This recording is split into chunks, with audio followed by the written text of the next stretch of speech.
May I have a motion that the partial reading of any bill, resolution, or minutes constitutes the reading of the whole? So moved, Mr. Chair. Second. All in favor? Aye. Motion opposed? Motion carries. Madam Secretary, please read the titles of the budget bills. Bill 3116, an ordinance concerning annual budget and appropriation ordinance of Anne Arundel County. Bill 3216, an ordinance concerning tax levies, special community benefit districts, shore erosion control districts, and waterways improvement districts. Bill 3316, an ordinance concerning tax levies, Arundel Mills Special Taxing District.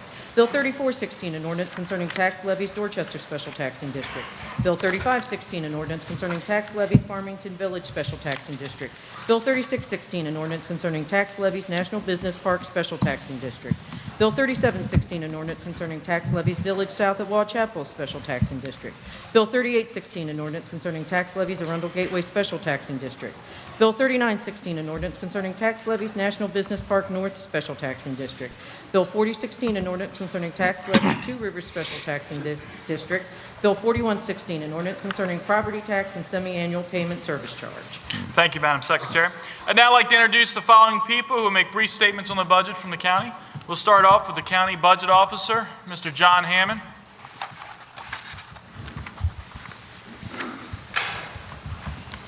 Dr. Alato, you're next, if you want to head on down, if you're not already.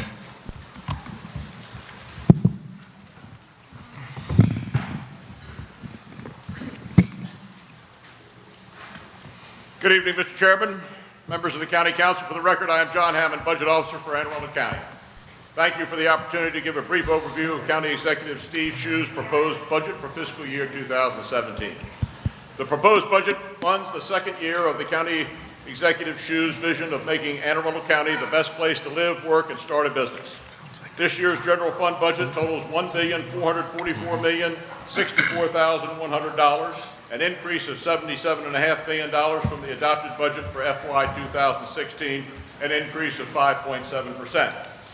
The proposed budget provides for modest increases in public safety staffing, funds the Board of Education in excess of the maintenance of effort requirement, and allows for pay increases for all employee groups. The proposed budget calls for the addition of 29 net new positions, primarily related to the additional public safety positions. In his FY 2017 proposed budget, Mr. Shue continues to place top priorities on education and public safety in both the operating and capital budgets.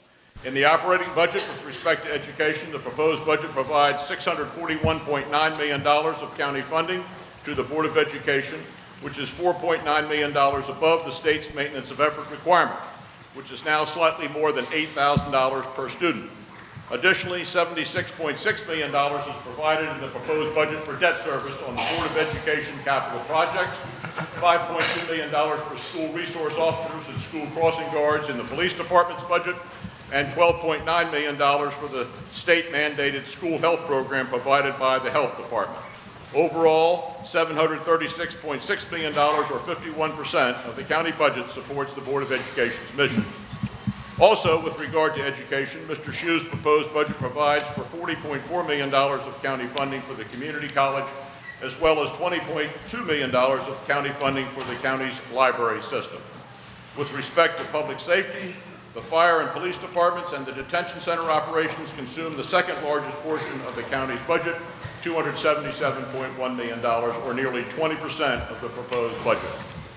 With respect to revenue, as in past years, the property tax provides the largest share of county revenues, $648.9 million, or 45% of the general fund budget.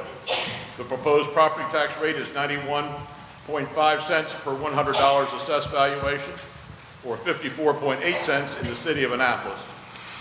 These rates maximize the property tax collections under the county's charter provision that limits property tax revenue growth. Since property assessments have risen at a faster rate than the consumer price index over the past year, the property tax rate is reduced by 0.8 of a cent to 91.5 cents per $100 of assessable property. The county's property tax rate remains the lowest in the Baltimore-Washington metropolitan area. With respect to the income tax, the second largest source of county revenue, 32% of the total revenue, the rate remains at 2.50%. Income tax revenue is expected to generate $463 million for fiscal year 2017, an increase of 1.8% from the current fiscal year 2016 estimate and reflects the full year impact of last year's income tax rate reduction. Recordation and transfer tax collections, 7% of the county revenue, are forecasted to be flat in fiscal year 2017 after a year of significant growth in fiscal year 2016. In the enterprise funds, user rates will remain the same in both the utility fund, that's the water and sewer fund, and in the solid waste fund, which has a charge of $298 per household. The base rate for the waterway protection and restoration fund remains unchanged at $85 per equivalent runoff unit. With respect to the FY 2017 capital budget, the $290.2 million of expenditures includes $137.3 million for Board of Education projects, 47% of the total capital budget. Specific projects included in this year's capital budget for the Board of Education, $5.2 million for the completion of the new Severna Park High School, $17.8 million for High Point Elementary School, $15.1 million for Manor View Elementary School, $17.4 million for Jessup Elementary School, $16.4 million for Arnold Elementary School, $2.4 million for George Cromwell Elementary School, and $6.2 million for the new Crofton High School. Additionally, the proposed budget includes $2.9 million for athletic stadium improvements, $25 million for building systems and maintenance backlog projects, $11.6 million for all-day and pre-K classroom space, and $7 million for open space classroom enclosure.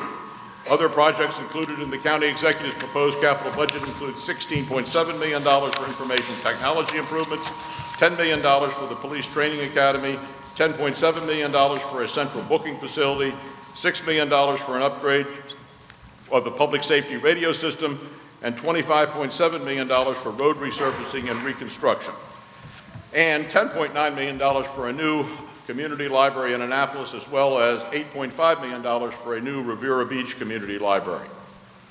In closing, I thank you for the opportunity to present this overview and for your courteous attention.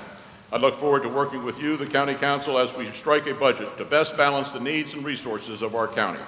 Copies of the budget highlights are available tonight in the rear of the auditorium, and a complete budget document is available on the World Wide Web at www.aacounty.org. Each branch of our public library system also provides for access to the website. Thank you and good evening. Thank you, Mr. Hammond. Next up, Dr. Arlato, Superintendent of Anne Arundel County Public Schools. Good evening, Chairman Fink, Vice Chair Smith, and members of the council. Thank you for the opportunity to make a few remarks tonight about the county executive's proposed fiscal year 17 budget. I would like to take a quick minute to recognize Board of Ed members that have joined us this evening. Mrs. Julie Hummer, Ms. Maria Sasso, our student board member Jacob Horskamp are all here, as well as next year's student member of the board, Carolyn Williams. They're all here tonight. I'm glad they're here. Thank you. I do also want to thank all the students, parents, employees, and community members who have come out to advocate for our schools. If you're here tonight for that purpose, please stand.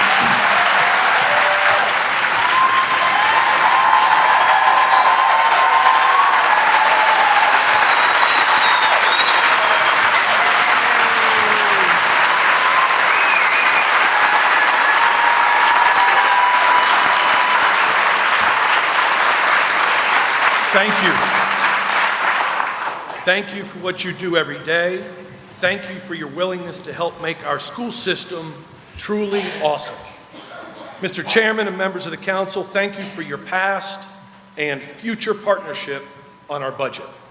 I appreciate our time together earlier today and hope that we can continue to find ways to move this school system and this county forward together. We find ourselves tonight in an unusual situation at this point in the budget process. For the first time since I arrived in ACPS nearly 10 years ago, the funding in the operating budget proposed for our school system, thanks both the county and the state, is already significantly more than maintenance of effort. That is good news, and I want to thank the county executive and his team for working with us up to this point. That work has culminated in the full funding of $15.5 million that will provide step increases to all eligible employees and incremental increases for non-represented employees. The current proposal also funds 33 sorely needed teachers to address enrollment increases, expansion of our STEM middle school magnet programs, and the Monarch Global Academy Contract School.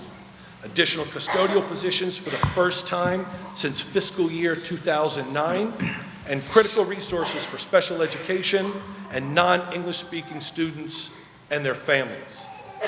Our people are the backbone of our success, and the current budget proposal clearly supports our people. The proposal also allocates $10 million to help shore up our health care fund.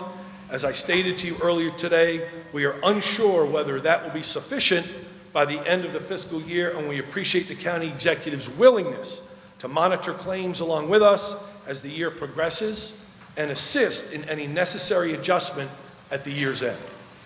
Our record capital budget is, thankfully, also nearly fully funded, and I would offer just 3 thoughts on the capital budget. First, I'm concerned about the 2 years beyond this one in which the projects at Edgewater, Tyler Heights, and Richard Henry Lee Elementary Schools will receive no funding. These schools are in dire need of renovation or replacement, and I would ask you to examine ways to move funding up in the 6-year plan so that the projects do not sit idle after the completion of the feasibility studies.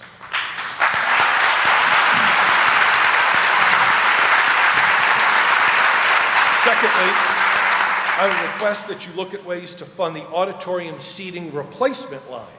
That project would provide would provide new seats right here in North County High School. Thirdly, please explore ways to continue to fund the playground equipment replacement category that this same council initiated just this past year. Finally, let me again thank you for all the interest you show in our schools and our children. I believe that with this budget, we have the chance to continue a new era of partnership and progress, and I look forward to our continued future discussions. Thank you. Thank you, Doctor. Our next speaker will be Richard Benford.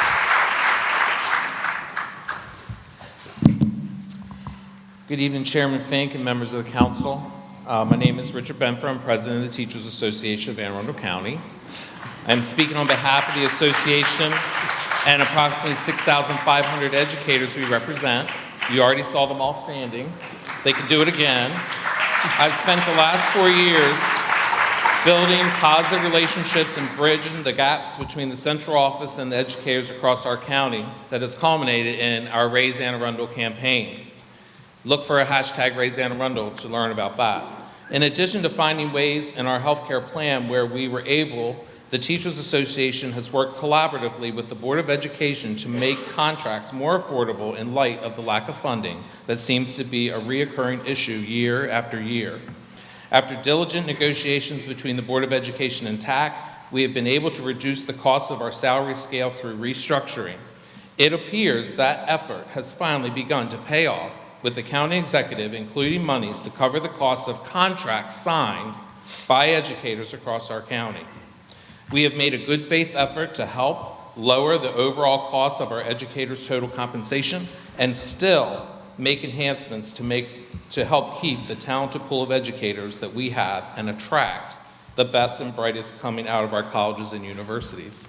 With all the new initiatives from the federal and state government as well as MSDE, it has been difficult for our educators to focus on their primary job, educating students. The Common Core state standards, new curriculum, new platform of online resources, student learning objectives, PARCC assessments, on top of all the school-based initiatives, has brought our profession to a breaking point. There isn't time in our workday to meet all the demands placed upon us. Additionally, our large class sizes continue to erode the ability of our educators to be fully effective with our most impoverished or our most talented. Without new positions, class size will continue to rise where they are already at a breaking point. The student population is on the rise and is projected to be only continue to rise in the coming years to over 81,000 students. Other jurisdictions have moved forward in the past 2 years, and we are still in danger of being left behind. Getting our educators caught up in their pay is a #1 priority if we are to retain and attract the best and brightest educators for all of our students. TAC has a bargaining proposal pending that will help with that by providing a second contractual step at mid-year. Your help with funding it would further motivate the outstanding educators we have to stay in Anne Arundel County and attract the highest quality candidates out of education universities that are coming to us. I'm asking you to please support the 2017 recommended education budget without reduction. Additionally, as I've asked in the past, I wish for you to please begin to discuss and determine ways to raise other revenues so that all of our public services, including schools, can be funded to levels that they require. Thank you. Thank you. Next up, Mr. Myers.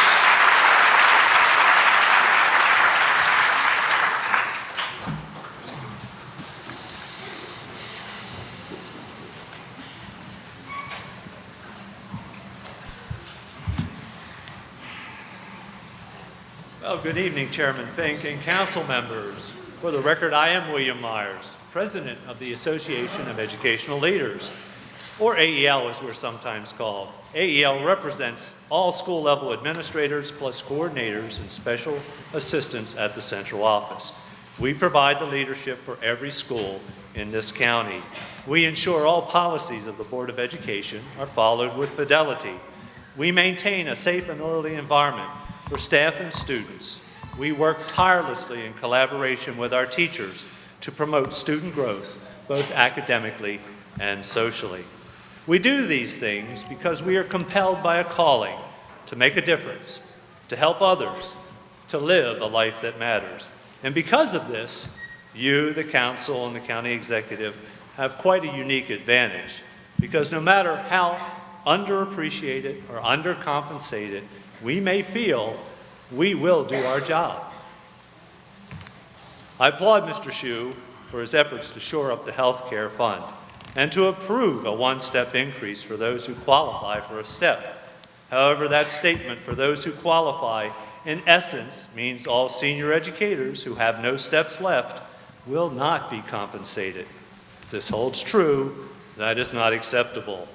Mr. Hsu's statement that we will never be able to compete with Howard or Montgomery County is frightening. Does this mean we're willing to settle for anything other than being our best? I sincerely hope not. My hope is that we're able to continue to attract and keep dedicated professionals. More and more, I see the morale of our system decline. I see good young people leaving. Having sat on many interview panels, I see the pool of highly qualified candidates shrinking. So when does an impact of an underfunded or insufficient educational budget be felt? Well, perhaps it's known we can no longer attract the best and brightest candidates. Or is it when perhaps incidents increase threatening the safety of our staff and students? Or even when our students' performance falls below acceptable levels? These things will happen, and in some cases are already occurring. You cannot sustain excellence on a shoestring. A colleague of mine who's retiring after 42 years in education, the last 9 in Anne Arundel County, has said it has been a privilege to work here. The support of the communities, the quality of the leadership, and the dedication of the faculties has made this one of the finest places anywhere. In order to continue our quest for excellence, we need more than a maintenance budget. We need to reprioritize our thinking about education in Anne Arundel County. The Board of Education and the county government have begun this work and need to continue to work in collaboration to provide a growth budget for education. We must recognize the value of our people through competitive compensation and a solvent health benefits program. We cannot settle for anything less than the very best for education in Anne Arundel County. Life is a matter of choices. We can settle for ordinary, or we can promote the extraordinary. The choice is yours. Please choose wisely. Thank you. Thank you. Next up, Ms. Debbie Schaefer.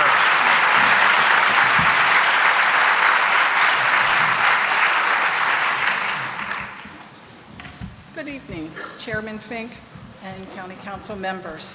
My name is Debbie Schaefer, and I am the interim president for SAAC, which is the Secretaries and Assistants of Anne Arundel County. And I'm here representing over 1,600 teaching assistants, secretaries, computer techs, and even a piano tuner for your public school system. I first would like to say that the efforts of County Executives, Mr. Shu, and you and the members of the County Council in the attempt to provide adequate dollars for the support of our students of our county has not gone unnoticed or unappreciated. You, the electing officers of our county, have once again supported our educational support professionals by placing an increase in the budget. This will make a big difference in the lives of many of our staff lives. A majority of our members are not lucky to have a second income in their families and work 2 or 3 jobs to support their families. We work hard every day making sure that our teachers, administrators, custodial staff, our cafeteria workers have what they need to start each and every day. And I'd like to read a letter for one of our secretaries. She said, "As a school secretary, I'm in the front office of the building. I am responsible for safeguarding the students from any unwanted visitors gaining entry into our buildings or to student information. We are responsible for admitting and screening the people who are picking up our students to ensure their safety. We respond to emergency call buttons and assist in making sure they get the assistance that they are required. First, front office secretaries answer incoming phone calls from parents, guardians, and determine who will be best to assist them.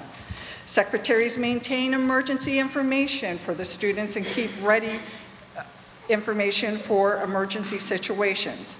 We greet and assist our students with early dismissals, lost items, and small dilemmas, like not being able to find their classroom. We update our students' records. We are liaisons between the parent volunteers and help teachers to get volunteers for many of the school activities. We greet on the phone and in the lobby with a kindness and a smile because I know that they are here regarding their child and whatever their need to address is very important to them because it's their child. The most important aspect of my job is the children. I will do everything in my power to make sure that the students are safe and accepted. So I am deeply proud to again to represent the front line of our educational support professionals who interact each day with our administrators and teachers and custodial staff. And mostly important, the students. I hope to continue to have a relationship with the County Council and to better all of our support professionals and our school system. Thank you. Thank you. Next up, Pat Bukowski.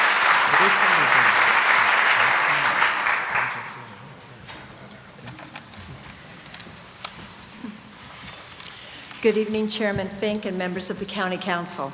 I'm Pam Bukowski, President of the Anne Arundel County Council of PTAs. In fulfilling its mission, PTA stands ready and willing to support our teachers and schools, engaging and empowering families and communities to advocate for all children. Many of our PTA parents, speaking as individuals or as members of local PTAs, have spent this year advocating on issues important to them at the board, county, and state levels. As parents, we are aware that our accountability of our children's education is a three-pronged collaborative effort: parents, students, and educators. Standing as collaborative parents in the education of their children, parents are demanding adequate funding so that our 80,000 students have access to a first-class education with all the resources required to ensure that they can participate in their curriculum successfully and master the standards, so that the families of these 80,000 students are provided with the resources they require to be a partner in the education of their children, so that all 7,000 educators and support staff are justly compensated as acknowledgement for the professionals they are and receive the resources they require to guide our students to success, so that our 80,000 students, having been exposed to rigor and diversity in learning, are provided with every opportunity to become productive, caring, and capable citizens of the 21st century. We believe that we as parents want what all stakeholders in education of our Anne Arundel County students want.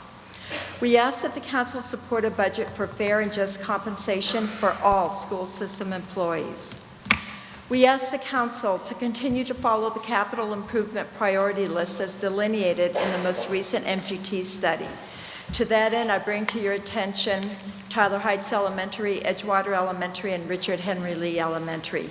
These schools were at the top of the recent MGT study. However, in the county executive's budget, there were no funds allocated for design plans. Our children in these school communities need the opportunity to learn in safe environments that are fully conducive to their academic success. We urge you to expedite funding for the process to move forward to provide an equitable learning environment for the learning communities of these schools. As parents in this county, it is important to us that our children receive the opportunities necessary to bring them well into the 21st century, career, college, and community ready. But with our existing achievement and opportunity gap, this is not going to happen for all of our students unless adequate funding is provided. It is crucial that funding be sought for construction or reconstruction of our older elementary schools. It is imperative that our staffing resources be available to address class size issues due to expected increases of students to our schools, support our schools with special needs, sustain our world-class and nationally honored magnet programs, focus on the mental and physical health of our children, promote English language acquisition for our students from outside the country, and offer ways to better communicate with their parents for reciprocal understanding of culture and expectations. We are indeed appreciative and grateful for educational needs considered in county executive shoes, capital, and operating budgets, but are concerned by the issues not fully funded by his projected budget. AACPS employs more personnel than any other organization or agency in the county. At the same time, AACPS is responsible for seeing that the 80,000 students are ready for the demands of the workforce when education is completed. Our education system will provide the future workforce for the county. It only makes sense that adequate financial resources meet instructional needs as well as infrastructural needs are in place to make this happen. Our children are our future workforce, leaders, trendsetters, voters, taxpayers, and caretakers. It is to our advantage to see that they are presented with every opportunity to maximize opportunities, to become productive visionary citizens, and to bring Anne Arundel County up to the status of #1 county in education in Maryland. As parents and PTA, it is our collective responsibility as your constituents to let you know that education is a priority for us, for the 10,000 school system employees, but most importantly for the 80,000 students. Investing in education not only benefits our children, but our school communities and our county. Thank you for this chance to be heard. We appreciate the time and effort that goes into the work that you have done for us. As always, PTA speaks for every child with one voice. Thank you. Thank you. And finally, we have Scott Haworth.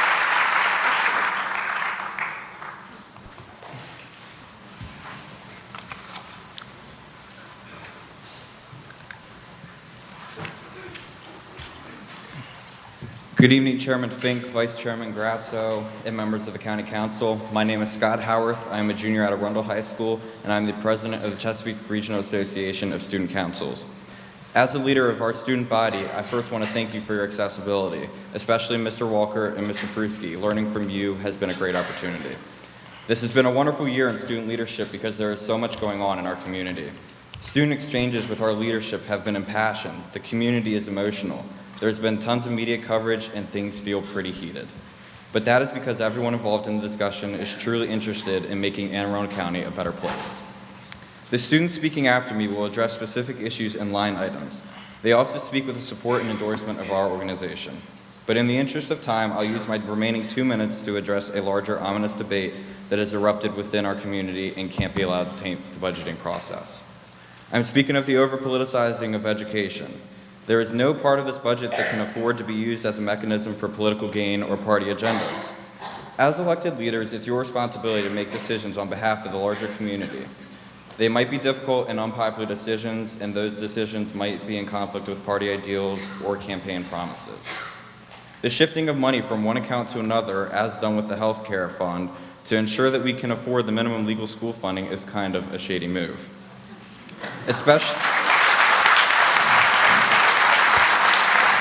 especially when it was done in order to fulfill a tax cut promised during a campaign speech. It's like dipping into kids' college fund to pay off the bill of a sports car.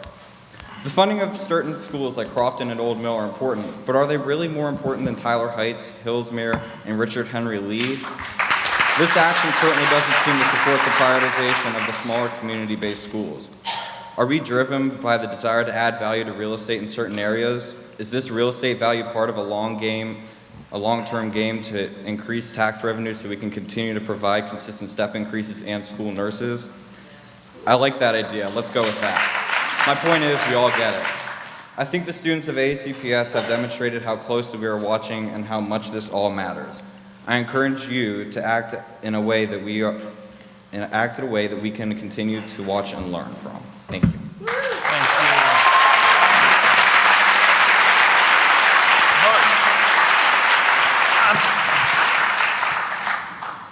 Hello, my name is Christina Dyson, and I'm a junior at North County High School. I'm speaking on behalf of CRASC, and I echo Scott's remarks on teacher compensation and would only like to add that a single step increase is a great start, but we cannot afford to treat this as a stopgap measure. Teachers have been waiting too many years for a step, and if you don't continue to provide them, there will be no teachers left to fill all of these wonderful new schools that you plan to build.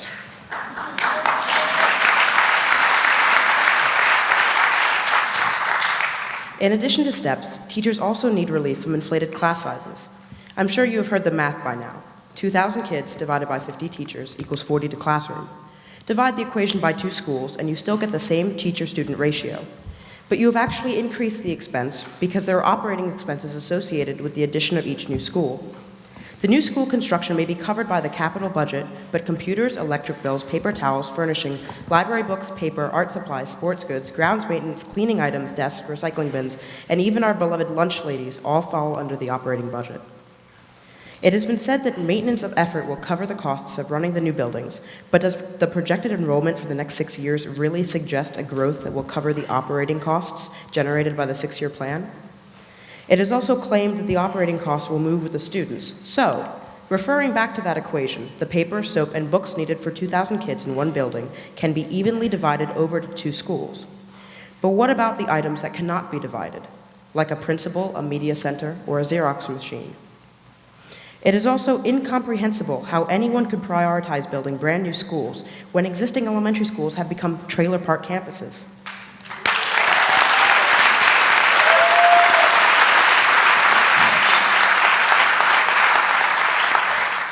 This is even more inexcusable when you consider that these schools shelter the youngest children from some of the most disadvantaged areas of the county. If this is really a decision you are making, please consider volunteering some time on a rainy, cold day, escorting a 6-year-old student without a coat or a sock from their classroom surrounded by the chain link fence through a downpour to the cafeteria to receive their free lunch. Thank you.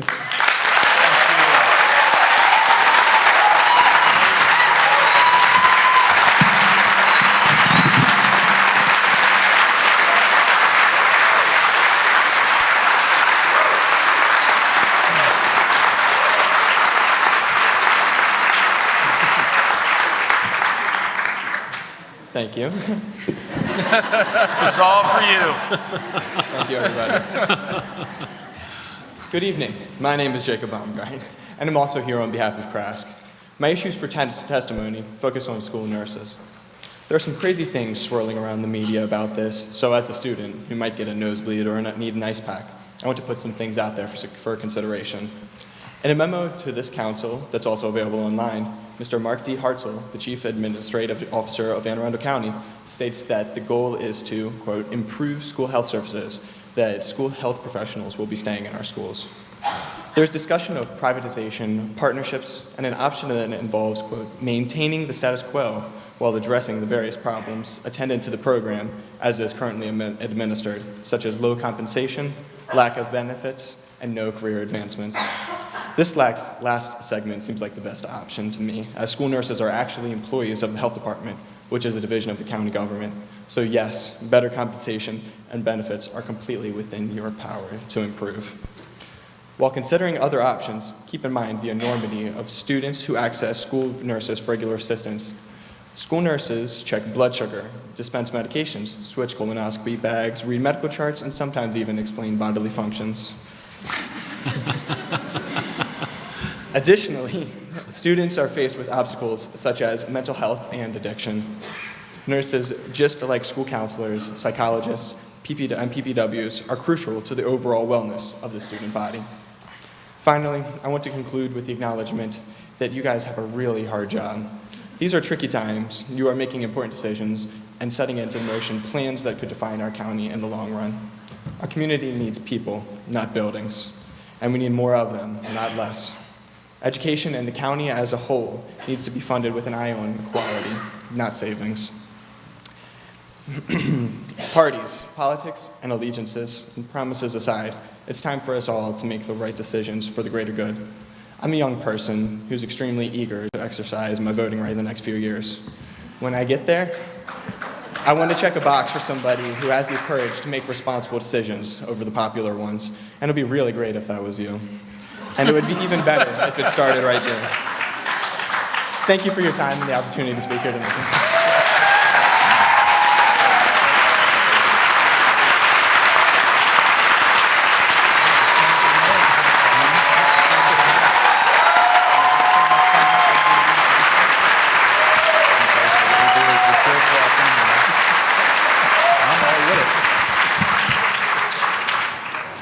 We'd now like to hear from the public on the budget.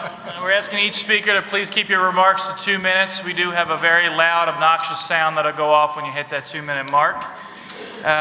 If you do testify tonight, I'd like to remind you that you're not able to testify on our Thursday night meeting, as it is a continuation of the same public hearing.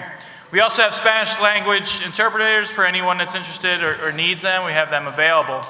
And I also want to ask that you please keep the applause to the very, very end. I think it's safe to assume that everybody in this room is going to agree with 99% of what's said, and we certainly do understand and appreciate that, and I think it's fair to our speakers that they're able to say everything without the applause in the background so that everybody can hear them. We greatly appreciate that. So now we'll move forward. I'm going to call the first 10 forward. If you're the first 2, please grab a microphone. The other 8, we've got some great seating up front for you to wait. And I'm horrible at pronouncing names, so if I butcher your name, I apologize in advance. We'll start off with Sarah Little, Trish Irwin, Mark Rodriguez, possibly Maria, Robert Silkworth, Jenny Corkel, Sarah Yoder, Nola Myers, Brendan Martise, Doreen Carson, and Tricia Decker. Mr. Chair. Ms. Smith. Real quick before they start, again, welcome to North County, to District 1. But North County specifically has had a few hiccups over the last few months, and I do want to give credit to Ms. Cares, who's, in my opinion, certainly handled her situation very, very professionally, very abruptly. And so I just want to thank her for her leadership, because, the school system is a very unique animal, and a lot of things happen, and I'm just glad that she's sort of leading the effort for North County High School, so thank you. Thank you, Mr. Smith. And with that, we'll begin with Ms. Little. Thank you, Mr. Chairman, and good evening, council members. My name is Sarah Little. My daughter goes to Edgewater Elementary, and my son will soon follow her there. Thank you for the opportunity to speak tonight.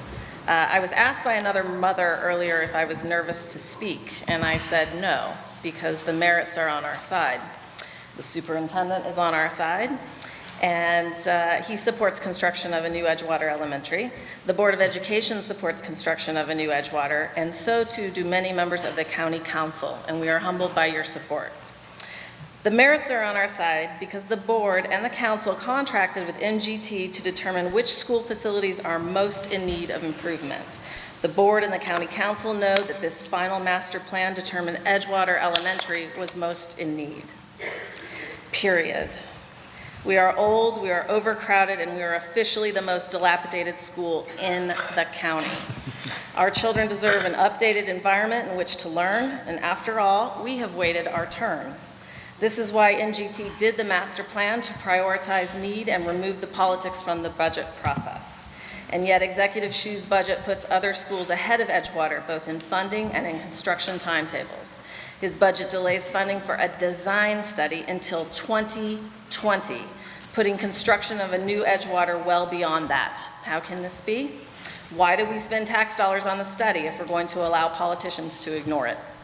I've been told a high school must be built before an elementary school. Why? Parents, tonight, listen, because this affects you too. If the county council goes along with this budget, they are setting a dangerous precedent. They're telling all of us that they will make decisions based on politics and not based on need. Your school could be next to be ignored and see the funding it desperately needs be given to a less deserving school. At a time when Americans' faith in government is at an all-time low, we hope you will do the easy thing here tonight and do the right thing. After all, the merits will be on your side.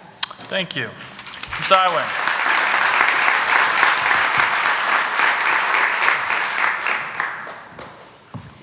Good evening, Chairman Fink and Councilman. If anyone in the room supports sticking to the MGT suggested list of projects, please stand.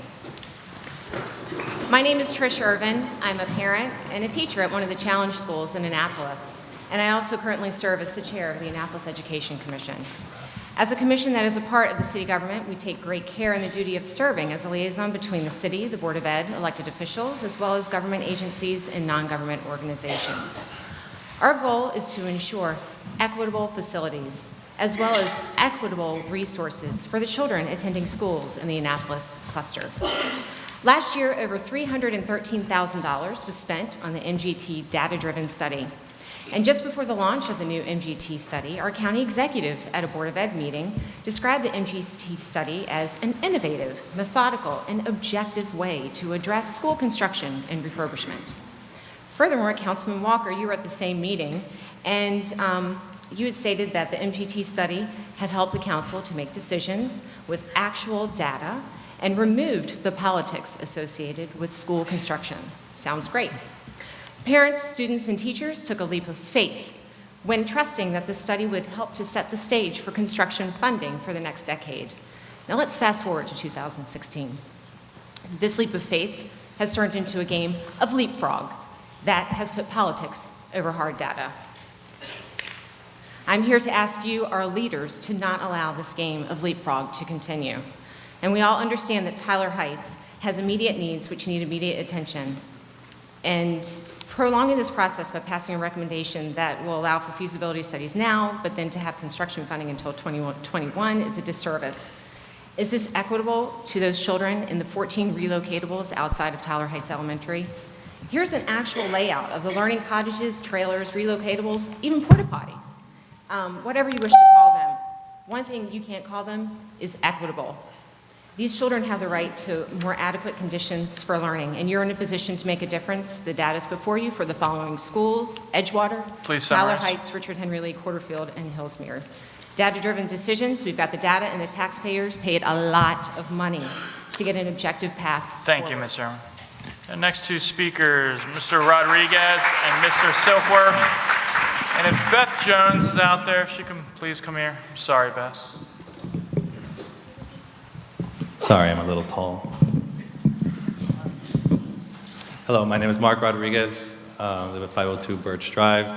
I'm a resident of Annapolis and Mexican and American, and I'm here also as legislative aide to Alderman Jared Littman, the City of Annapolis, Ward 5. Specifically, assisting with general issues, legislative and policy, but specifically also engaging and identifying the issues around the Hispanic and Latino communities in Annapolis and on Arundel, which, as we know, are severely underserved, underrepresented.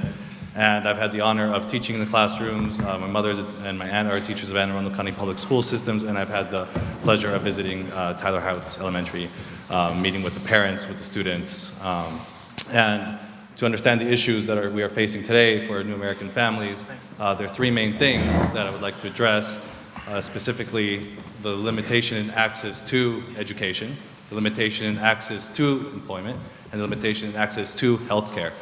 The key to solving this being education. Now, when we have a disenfranchised percentage of our community, and not every family can do well, the entire community suffers. So what I'm saying is when every single family does better, the entire community does better. And so I fully hope that you use your wise judgment and expertise to fund schools like Tyler Heights Elementary, where over 60% of the students there are Hispanic or Latino. And I hope you continue and to make decisions that erode the pathway of what is currently quickly becoming a coercive labor force in our community. The way to solve that is education. So I stand here and I just want to finish with one thing, which I hope you take to heart and not politics, which is the Title VI, Section 601 of the Civil Rights Act, which provides that no person in the United States shall, on ground of race, color, or national origin, be excluded from participation in, be denied the benefits of, or be subjected to discrimination. Thank you. Thank you. Mr. Silkworth and Ms. Corkel, you're on deck. Good evening, County Council members.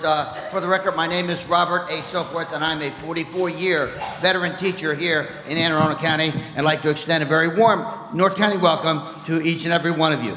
We teach in this challenge school because we care about our students. Many of my colleagues are here this evening. To me, these teachers are the heroes of this school. The heart and soul of the Knights are the teachers on this staff.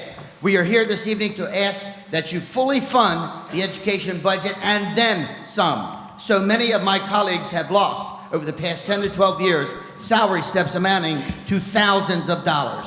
Their base retirement has been compromised. They have also experienced a pay cut this year when the challenge stipends were eliminated. I'm not here tonight to lay blame. I am here to honor these teachers and educators who work miracles each and every day so that our students will have a bright future. In a little while, you're going to hear testimony from one of our teachers who has signed a contract already with Howard County. She'll be getting $15,000 more next year. That is not anecdotal. That is a fact. Many of my colleagues live paycheck to paycheck. Some do work other jobs to make ends meet, and many cannot afford to buy or even rent a home in this county. If the goal of this county is to raise the standard of living, I strongly suggest that you start right here. Our students and teachers deserve more. Money spent on education is an investment that pays great dividends. I challenge the county executive, the county council, the school board to find the necessary funds to make these teachers whole again. Teachers need more than a step. They need a step mid-year, as well as a reasonable COLA. Anything less will certainly mean that we will lose many more qualified teachers as Gabriola. Ladies and gentlemen, please fund our schools. Do whatever you can to make these teachers whole. They have lost so much for so many years, yet in spite of that, they have not stopped giving of themselves each and every day. I am so proud to work with them. At this time, I would like to ask all of our North County teachers and staff to please rise. I applaud them. Thank you, Mr. Silkworth. These are the heroes. Ms. Corkel, you're up. Ms. Yoder, you're on deck. Good evening, and thank you for the opportunity to speak.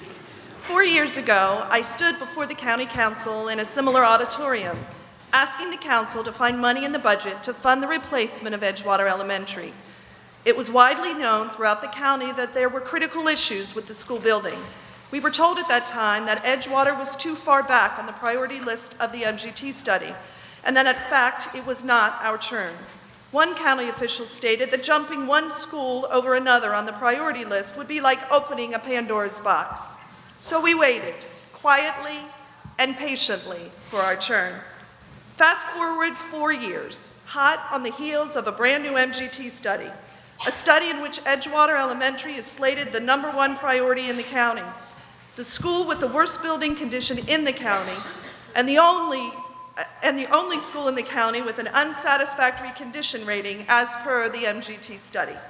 Now we are told that County Executive Shue has other priorities and is choosing to ignore the study's recommendations. We at Edgewater will no longer wait quietly and patiently. Our time is now. Please do the right thing, find in the budget money not only for a feasibility study as proposed by Mr. Shue, but fully fund the design phase for Edgewater Elementary. And lastly, I'm a school nurse in Anne Arundel County. I ask that you support the hundreds of nurses and health assistants by acknowledging that we are a premier school health program in this country, that despite Mr. Shue's statements, we are indeed efficiently and effectively managed. and that selling the program to the lowest bidder will dramatically affect the health and well-being of thousands of students. Thank you for the opportunity. Thank you. Ms. Yoder, you're up.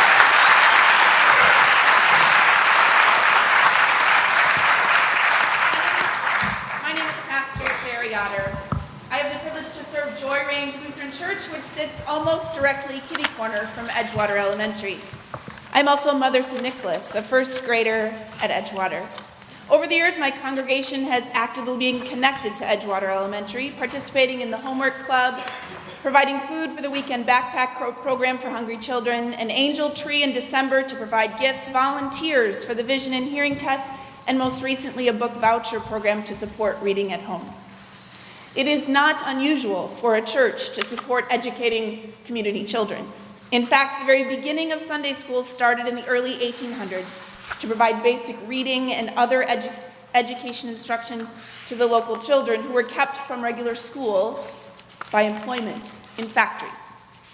Today, I am grateful that all children are required to attend and receive an excellent public education here. However, that building that our community children are being educated in is unsatisfactory. Unsatisfactory is the rating that was given to Edgewater Elementary. Edgewater Elementary was the only school in the county to be given this designation. It is my calling to speak out, not just for the many children of my congregation, but for all the community children of Edgewater Elementary, that they may have a safe learning environment. I ask that you adhere to the MGT master plan that placed Edgewater Elementary at the top of that list of schools. It is clear that there is need for all the schools. However, Edgewater Elementary needs immediate attention. It cannot wait. We are grateful for the difficult work that you do. I'm holding you all in prayer. As you prepare this budget, you must keep Edgewater Elementary at the top priority of the funding list. Thank you. Thank you. Ms. Myers, Mr. Maltese, you're on deck.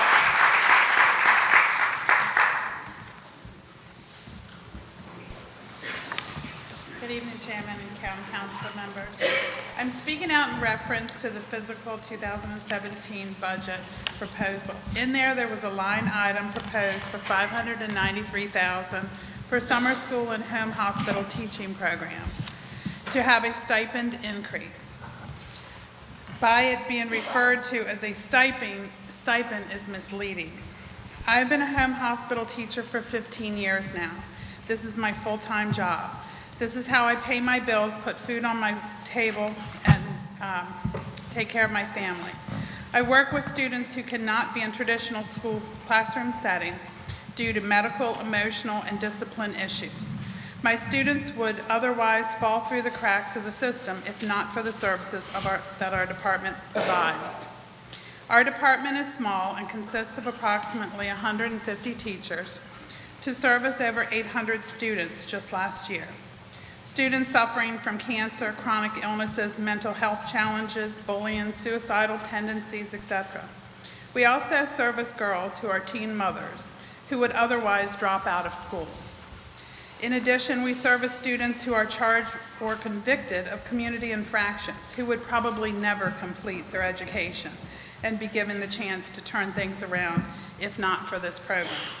We are teaching the exact same curriculum to the students that they would be receiving in the traditional classroom, with the idea being that they can transition back to school once they are physically or emotionally ready or able to do so under their doctor's care. Though a teacher in the school only has a couple content areas to prepare and teach, home hospital teachers must be well versed in many of them. I prep for 10 content courses each week, which I teach online. I ask for you to please reconsider this. It's been 15 years and I'm making the same exact hourly wage I was making 15 years ago. Thank you. Mr. Maltese.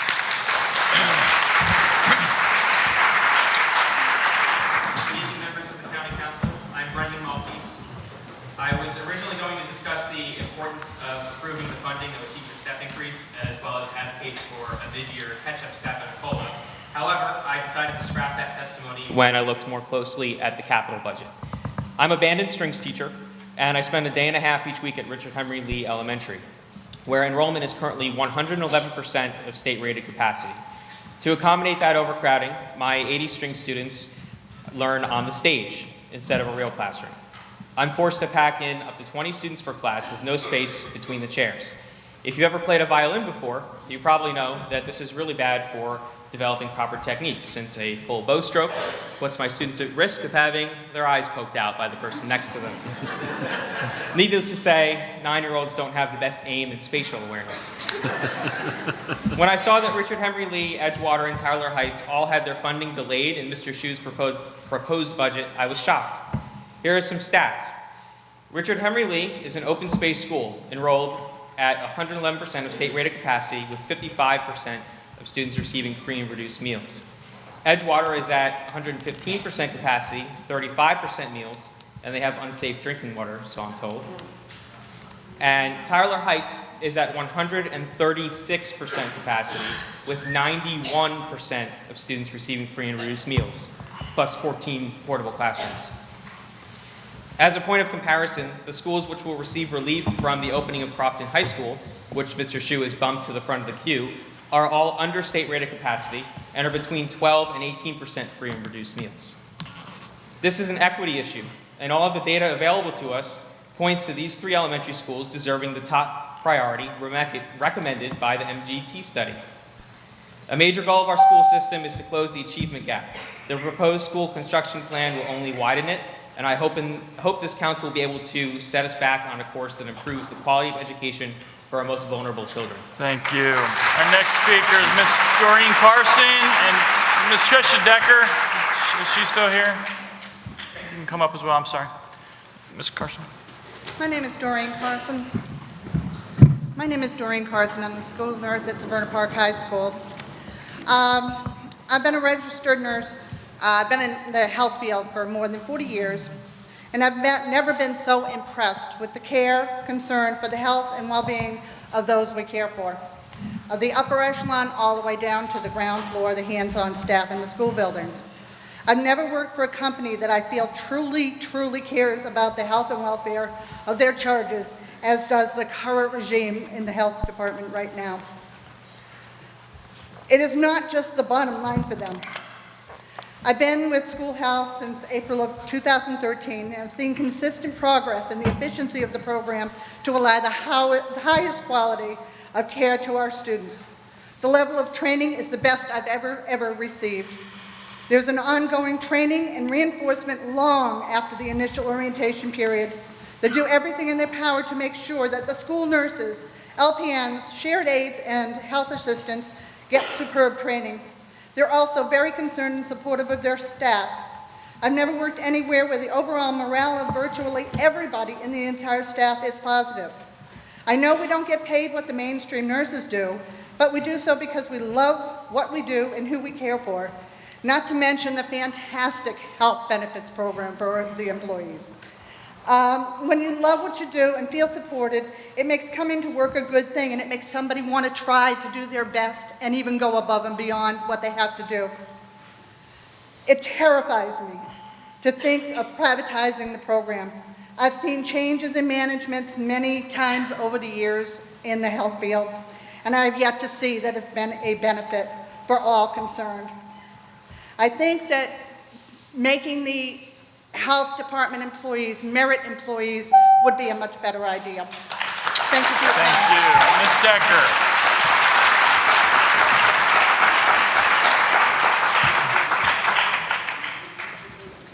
Good evening, gentlemen. My name is Trisha Decker, and this is my son. This is the person you guys are discussing, whether or not he deserves quality health care. Everybody's talking about the budget, what we can afford, what we should do, what we shouldn't do. But nobody's talking about who it's going to affect. This is who it's going to affect. Yes, we have kids that come in with a scrape. We have kids that come into the nurse's office, they don't feel good, they want to go home. My son gets on the bus every morning with a nurse. He's with her all day long. He gets dropped off on the bus stop with her. He is the one that is going to be affected if you change the health department to the lowest bidder. A lot of these nurses that are taking care of our kids like him, They're doing so on low income. Yes, they're not paid as much. The one thing they've got going for them, they're off when school's off. Some of them don't have to pay for daycare before and after school because they can get home in time to get their young children off the bus. But if you change this, are they still going to be able to do that? Yes, they may get a pay increase, but is it going to make up for that? These kids deserve the management that they're getting now. My son's only been in this school district this time. He was here years ago. We moved away. We came back. We were military. When he came back on a ventilator, a lot worse off than he was to start with. This school system with the nurses, they said, yes, we will take him here at North County High School. They had no objection to this. We brought him in. We brought the training in. We've never had a problem. I've changed out equipment since he's been here. They've opened up their doors and they said, come in, we will help you. We had people from the management office, not just the nurses, that came in to see what would go on with him. So where they get saying, we're not managed properly, we don't do this properly, they're wrong. Mr. Shu, totally off the rocker, in my opinion, on what he is saying. Please summarize. Summarization, don't take what is quality away from our children. Thank you. My son deserves the best care, and he's getting it. Thank you. Next up, Ms. Julie Weiss, Mr. Corey Twitt, Ms. Lisa Brody, Ms. Sharon Knowles, Ms. Joanne Wagner, Mr. Brad Sweet, Ms. Jean Harner, Ms. Corinne Frank, Ms. Maureen Neal, and Ms. Gina Marino. And we will start off with Ms. Weiss. Good evening, Mr. Chairman and other members of the council. My name is Julie Weiss, and I'm the current president of the parent-teacher organization at Richard Henry Lee Elementary School. I'm here tonight with other members of the PTO, and we would like to thank the County Council for this opportunity to express our views on the County Executive's 2017 budget proposal. We are grateful that a feasibility study for the replacement of Richard Henry Lee remains in the budget. We are very concerned and discouraged that the funding for the design has been removed and in turn the eventual construction of a new school been delayed for several years. As the MGT studied detailed last year, there are numerous issues with our aging school that do not create a positive learning environment that is conducive for our elementary age students to learn and grow. There are no internal walls dividing classrooms, and the student's learning experience is often interrupted by what is going on in the next classroom. This creates a safety concern, as there are no classroom doors to lock if needed. The existing building has many issues with heating and cooling, uneven floors, limited space, which is already overcrowded. The current building sits on only 5 acres and does not have a safe drop-off or pickup for our students that is away from the general traffic. The majority of our students are walkers and car riders, but we also do not have the bus loop due to the fact that we are located directly on the main streets of 4th Avenue and A Street Southwest. It is for these reasons that we believe Richard Henry Lee needs replacement sooner rather than later. Further, rather than the replacement on the existing site, we continue to advocate that the school board consider other properties in the area. In the MGT study, 10 years ago, we were placed on the list. Last year, we were placed 3rd. We ask respectfully that you honor the school board's request and keep us in our place. Thank you. Mr. Twite, and on the deck is Ms. Body. Corey Twite not here? I'm sorry. No, go ahead. Ms. Brody, you can grab the other one. Ms. Body. You can just give it to Susan, that'd be great. Thank you. My name is Corey Twitt. I'm a National Board Certified ESOL teacher, and I've been teaching with Anne Arundel County for 18 years. I love my job, and I absolutely love my kids, and I want the best for this system and the children. So I'm here to talk about 2 things, teacher salaries and ESOL positions. First, teacher salaries. As you see, I prepared a chart comparing a 23-year veteran with Master's Plus 30, because that's me, and if I were to go to other school systems, or were in other school systems, how much I would be paid. I want you to understand, I think you already understand a bit, that morale is quite bad amongst teachers. In the past, I would hear whispering about, leaving and going to other counties. But in the northern section of the county, it is now full-out conversations during lunch in the faculty rooms about what it would be like to leave, how much more money you would make, the less hours you would work every day. It's bad. We have lost some of our best teachers. Recently, we lost one of our Anne Arundel County Teachers of the Year to another local system. They're leaving because they don't trust this county to pay them anymore. So we need to fix it. So I'm very pleased that the STEP is back in the budget, but it needs to be there every year. In terms of ESOL positions, again, I'm very thankful that the 4 positions for ESOL teachers and the 3 bilingual facilitators are in there, but it's just a dent. We need so much more. My caseload has increased to incredible numbers. I am now at 49 children in 3 different buildings all by myself. Most of my kids, some of whom speak no English, only get to see me about an hour a week. That's not enough. As you can see, I put in on the chart, Bellows Springs Elementary, which is the school district I live in, Howard County. For 50 kids, they have 2 full-time teachers and a paraprofessional. We are desperate, so please put more in if you can, but at least fund what's there. Thank you. Ms. Boddy?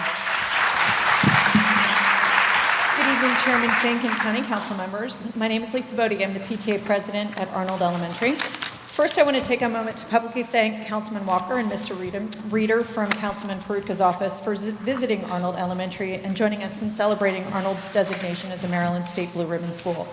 Our principal, Shauna Kaufman, teachers and staff planned a great reception, school tour, and assembly, which I thought highlighted the exceptional talents of our students and teachers. We're hoping all of you have the opportunity to join us in the fall for a National Blue Ribbon Award. Fingers crossed. Secondly, I want to thank Superintendent Arlato and County Executive Shue for including funding for Arnold's new building construction in their proposed budgets. It's taken us a long time to get to this point, over 10 years in fact. To say our parents and community and students are excited would be a huge understatement.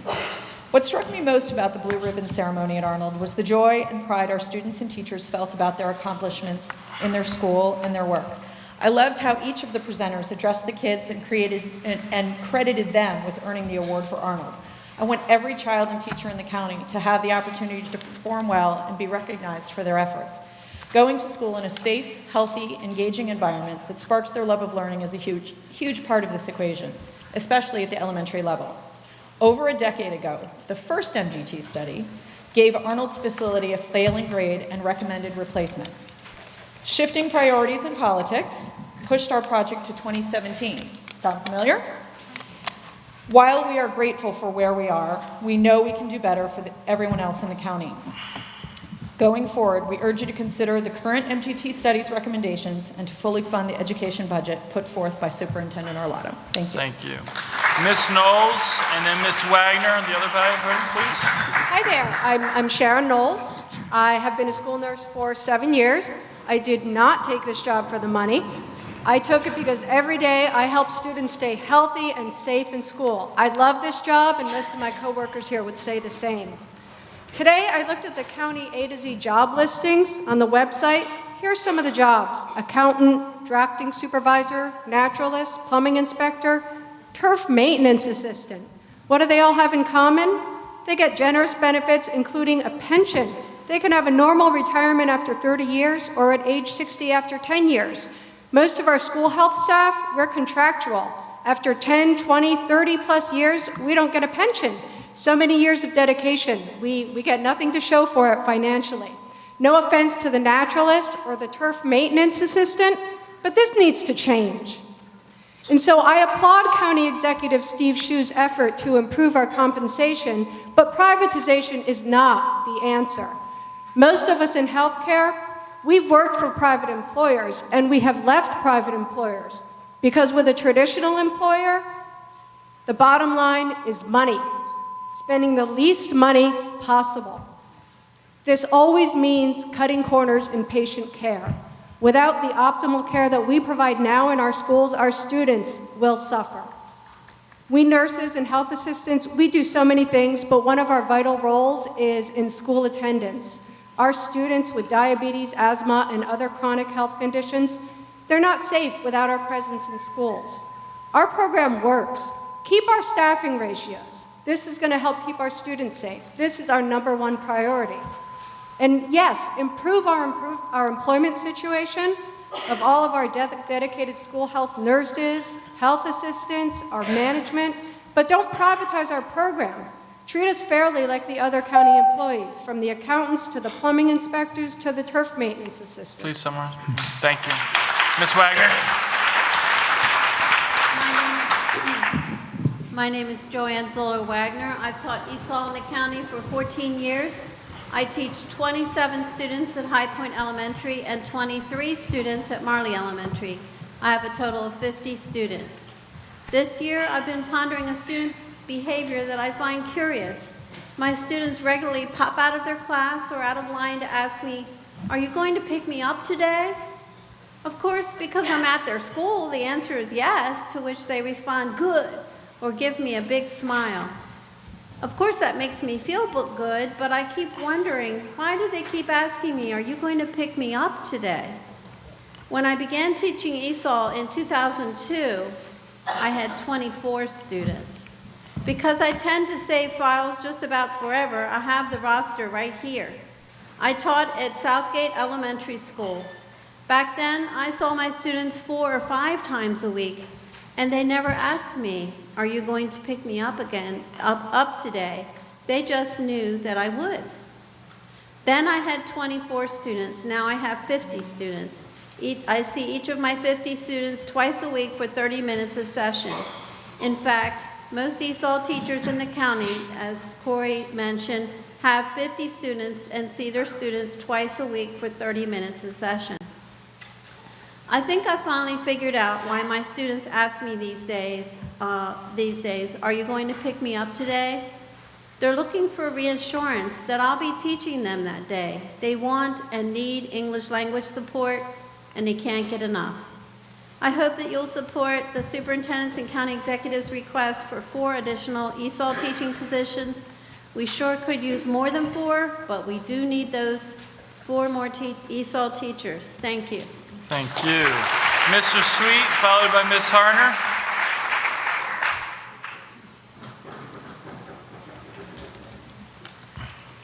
Good evening. My name is Brad Sweet, and I'm a teacher at Lindale Middle School STEM program, and I want to thank you all for funding our programs. Our students are motivated, and they are excited. Unfortunately, our teachers are tired. Please consider funding our step increase and cost of living. Thank you. Thank you. Ms. Harner. Good evening. My name is Jean Marie Harner. I'm the daughter of a first grader at Edgewater Elementary. Sorry for the voice. But what I will tell you is when I bought my home in Edgewater, it was because of the school, the reputation, the people that I've met, and I liked it. So I spent my money. Edgewater Elementary has been on the radar since at least 2010, possibly earlier. I'm late to the game, summarizing as I can.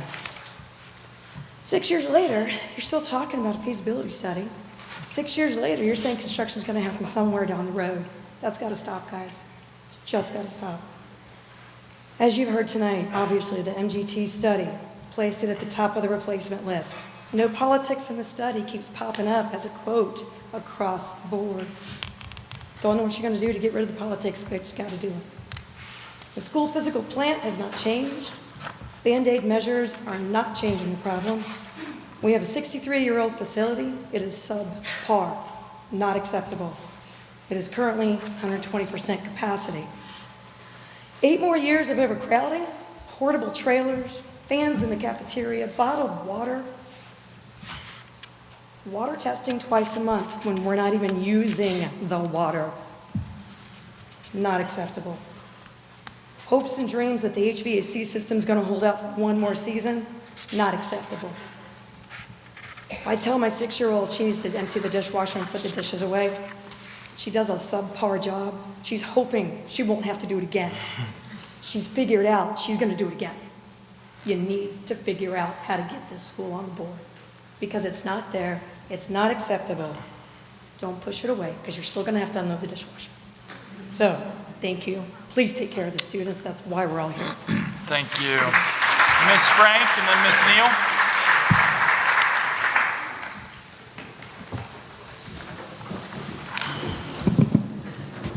My name is Corinne Cortina Frank, and I'm a resident of Anne Arundel County. My oldest child is 5, and next year he will be going into public kindergarten. I'm here tonight because I'm extremely concerned about school health services. Steve Shue is looking into privatization of these services, and firstly, his administration said that these plans were all just rumors, until it was proven that they weren't. The next day, Steve himself stated that it was an option that was ultimately rejected after speaking with constituents and school health professionals, until his own administration released papers the next day that had privatization as an option. Clearly, he is aware that his constituents and these school health professionals are against this. Now the rumor he's circulating is that school health services is poorly managed and inefficient. Although if he were to bother to look into it, they are actually an admired and flagship program on a small budget. He has said that other organizations may have an inherent advantage in delivering these services because that's their business. Actually, it's school health's responsibility, and it is not a business. We do not want it to become a business. I can tell you that I have personally spent 12 hours in an emergency room at Anne Arundel Medical Center on 2 occasions at least. Some of the nurses were belligerent to me. Mostly, they just didn't care. This is not the standard of care that I want for my child. I started an online petition that has gotten almost 200 signatures in just 4 days. I have promised these people that I would speak tonight. Our request is that you earmark the budget to provide funding for only Anne Arundel County School Health Services and not to any outside vendors before you ratify. I am asking you to please help us to stop this takeover. Can you and will you help us to please save our school health services as we know it? Thank you. Thank you, Ms. Frank. Ms. Neal and then Ms. Marino, you're on deck. Good evening, gentlemen. My name is Maureen Neal. There's a simple formula that we use at school health when we make decisions. It's called the LEM test. Is it legal? Is it ethical? Is it moral? So let's apply this to Steve Shue's proposed takeover of the school health program. Legal authority over school health services is specified in COMAR 13A050501, which gives the school system, not the county executive, purview over school services in school. Maryland Education Code annotated 1-101 says that the school health program is under the county board, the board being the Board of Education. Mr. Shue does not seem to care about legal authority. So, is it legal? Well, that's shaky at best. Ethical. As we heard, Mr. Shue predetermined one vendor, Tory Bayless, to covertly hand the school health program over to. And that would have happened had the word not gotten out. Tory Bayless was on Mr. Shue's transition team for almost a year and recommended the privatization of school health services. We also know that Tory Bayless's AAMC 5-year vision statement included the takeover of school health services. So, covert planning, conflict of interest, inside information, being on the committee that recommends, and then the sole vendor for a project, is that ethical? Seems awfully shady. And moral. When Mr. Shue's plan was outed, it took him about a day, but he came up with his spin. He was doing this for the employees who were asking for help. Well, make no mistake, our employees do need help, but the help they need is the help that they were asking for, to become meritized employees in this county. When that spin ran dry, Mr. Shue decided to attack the management of our program. That assertion is just laughable. This is the finest functioning and managed program in the state. We want to know, are you with us? Can you pass the LEM test? Please summarize. Are you going to be legal, ethical, and moral in your decision making? Thank you. Ms. Marino.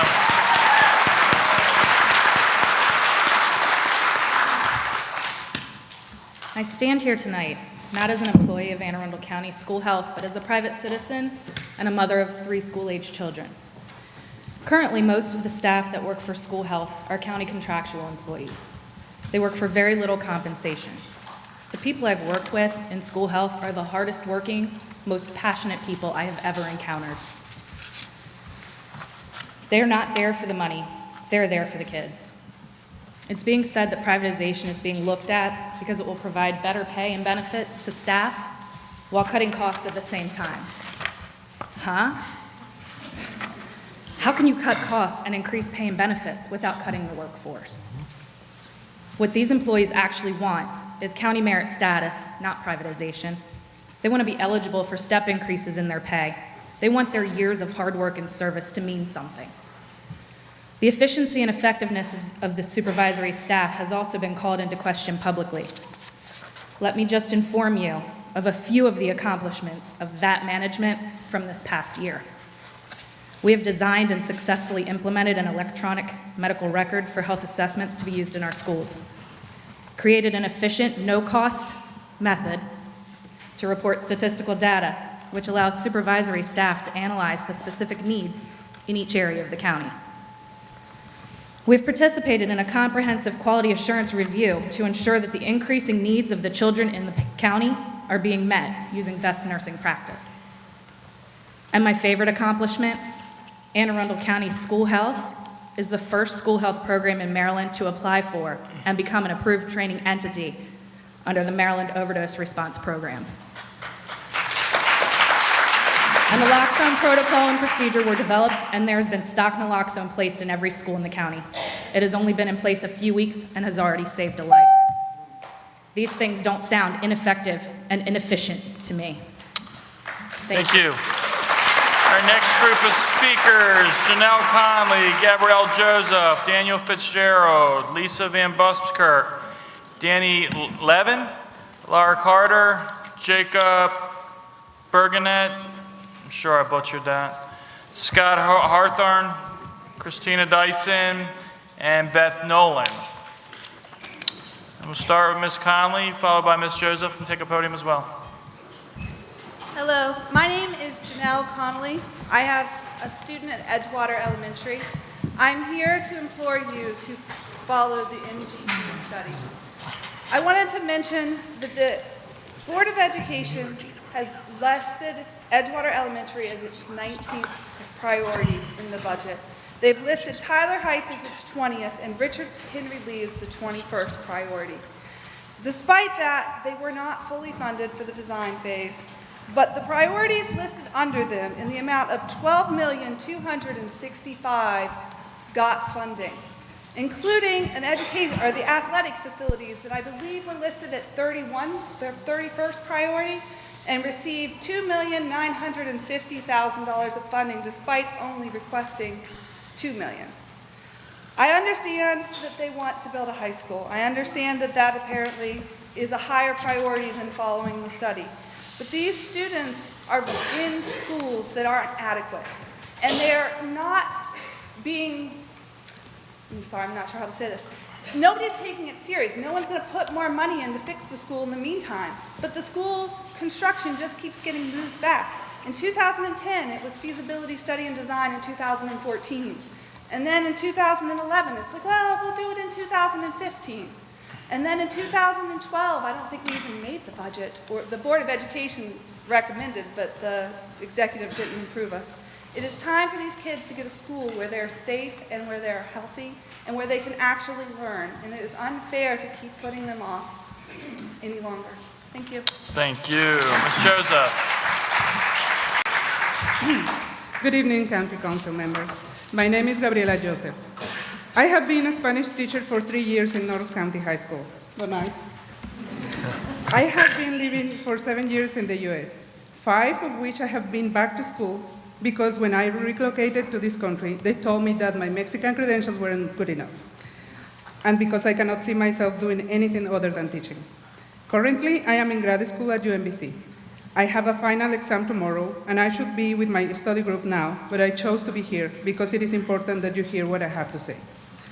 I have accepted a position in another county that will recognize my experience as a teacher in Mexico. AACPS did not recognize that experience, and I had to start in step 3. I accepted that as the price to pay for relocating from another country. But I had the expectation that my work would be recognized and compensated accordingly, but that has not happened. I do not know who loses more. I am an excellent teacher.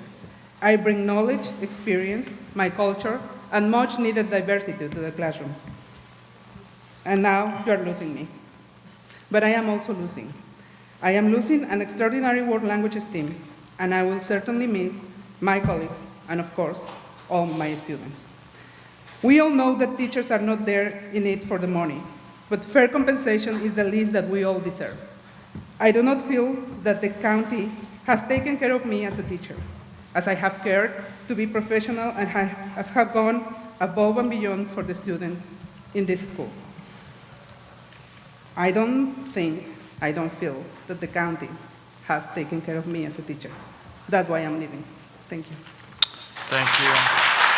Mr. Fitzgerald, followed by Ms. Van Buskirk.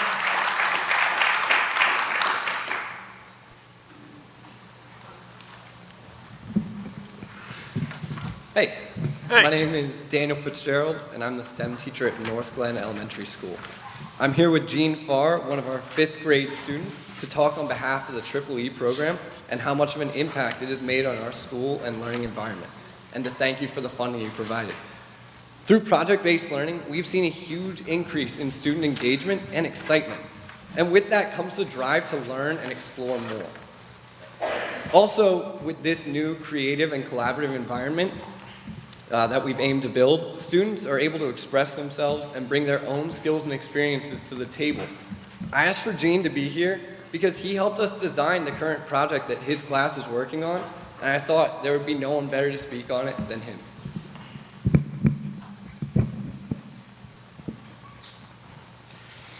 Hello, I'm Jean, and I just want to talk about how we should have STEM and why it's important to us, how it opens new doors to others, and how it tells our future and what we want to do and bring not just how fun it is, but to bring friends and us together to make it happy.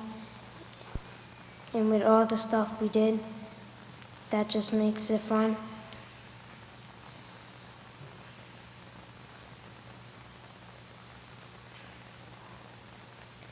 How it inspires students and others like me to do what we always wanted to do.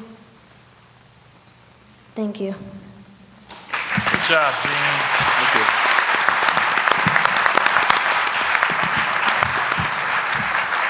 Ms. Van Buskirk.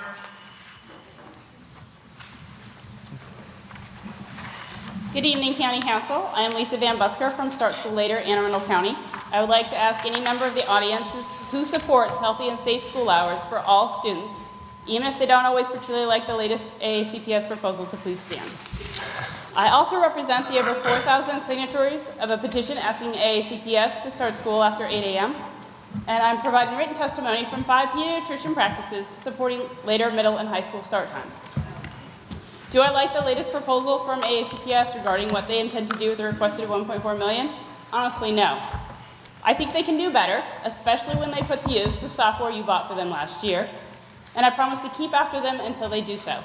But whether it's 13 minutes or 30 minutes for a total of $2 million, it is a admitted pittance in a $1.1 billion education budget. When you consider the fiscal year 2017 budget, I would like you to look at it from the framework of Abraham Maslow and his hierarchy of needs, which is the handout I've provided to you.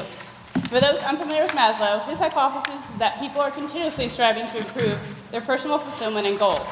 Lower order goals must be met before moving to higher order growth goals and needs. In the graphic I provided to you, at the lowest physiological order is sleep and eating breakfast, as it applies to education. AACPS's current schedule does not meet its teens' sleep needs and nor their breakfast needs. The next level up of the triangle is safety.